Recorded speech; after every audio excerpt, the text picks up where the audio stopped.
In my videos, I often frame writing in this way. Who is more important? Is it the writer who's communicating, or is it the reader who's understanding the knowledge which is being communicated? On one hand, you might consider that the writer has the knowledge, and without that knowledge, the reader doesn't have anything, so the writer must be the most important, right?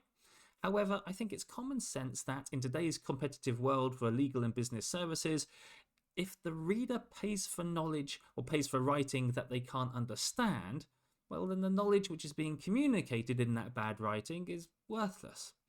Think about the typical context. Someone has a legal problem, they go to a lawyer looking for a legal answer, they pay for it, then they get a document they can't understand or act upon. Is the client happy? Is the legal problem solved? Will there be repeat business for the lawyer? No. The client will find a lawyer they can actually understand. If a judge can't understand a badly written pleading they've been given, they're not going to be persuaded and the case is lost.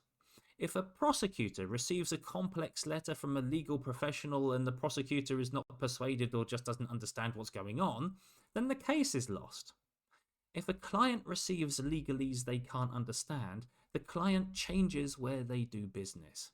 Therefore, in the writer-reader relationship, I would argue that the reader is the most important person, and that rule applies to all cases of written communication. Simply, if business or legal knowledge can't be effectively and clearly communicated, that knowledge is ultimately worthless.